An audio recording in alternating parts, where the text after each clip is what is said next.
In the heart of the ancient kingdom of Ibiakpan, a village where whispers of spirits mingled with the rustling leaves, a woman named Nkoyo lived.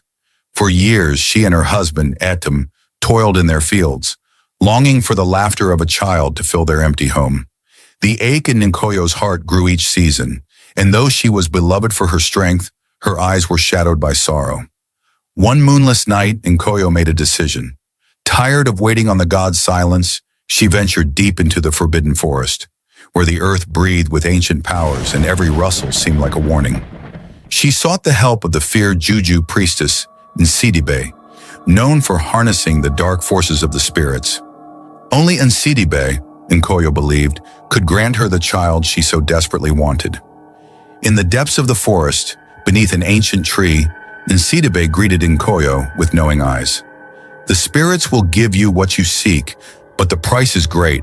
Are you willing to sacrifice something precious?" Nkoyo, consumed by the desire for a child, agreed. She swore to give up something dear to her, unaware of the grim bargain she had struck. Months passed and soon the miracle happened. Nkoyo was with child. The village of Ibiakpan rejoiced, celebrating the birth of a healthy baby boy. They named him Ikong, meaning strength in the Ibibio language. But from the day of his birth, strange things began to happen. The village's crops withered, their livestock perished, and an unnatural coldness seemed to follow Ikong wherever he went. The people, once joyous, now grew fearful. Whispers spread that Ikong was no ordinary child. His mark, a strange symbol etched upon his chest, resembled the ancient drawings of the feared forest spirits. Nkoyo, ever the fierce and protective mother, refused to believe the child she had fought so hard for could be cursed.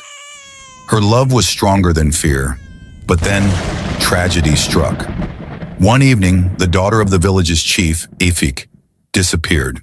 Her body was found in the forest, desecrated and covered in markings similar to Ikong's birthmark.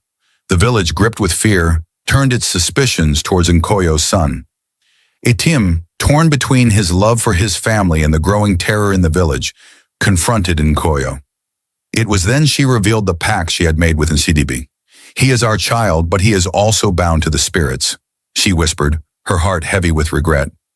Determined to uncover the truth, a team visited Nsidibé in the forest. She revealed the horrifying truth. Ikong's soul was tied to an ancient forest god. The sacrifice Nkoyo had unknowingly made was the soul of a child from the village. Ifik's daughter was just the beginning. Devastated, Etim rushed home, telling Nkoyo they had to return Ikong to the forest to save the village. But Nkoyo, her heart consumed by love for her child, refused. In a desperate bid to protect her son, she fled into the forest, seeking Nsidibé's help once more. In the heart of the dark forest, Nsidibé began preparing a ritual to bind Ikong's spirit to the underworld, sealing him away from the village forever. The winds howled, and the forest seemed to shiver in anticipation. But just as the ritual neared its end, a great storm erupted. The trees groaned as lightning split the sky, and the forest itself seemed to rebel.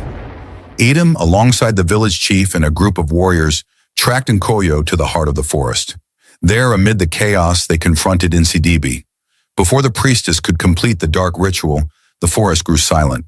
From the shadows emerged an old woman, Mama Anwana, the village elder, believed to carry the wisdom of the ancestors.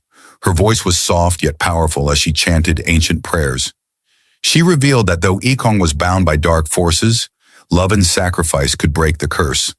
Nkoyo, realizing the weight of her choices, fell to her knees beside Etem. Together they offered their love for Ikong to the spirits, renouncing their selfish desires and begging for forgiveness, not for themselves, but for their child. As their prayers echoed through the forest, the storm ceased. The ground beneath Ikong trembled, and the cursed mark on his chest began to fade. Nsidibé, furious at the loss of her power, attempted to flee, but a bolt of lightning struck her down, ending her reign of terror over the village. Ikong awoke, freed from the dark forces that had gripped him. The village rejoiced, and Nkoyo, tears of joy streaming down her face, embraced her son. The spirits of the forest had been appeased, and from that day forward, the village of Ibiakpan thrived once more. The tale of Nkoyo's love and sacrifice became a legend, passed down through generations, A reminder that even in the darkest of times, love and redemption can break the strongest of curses.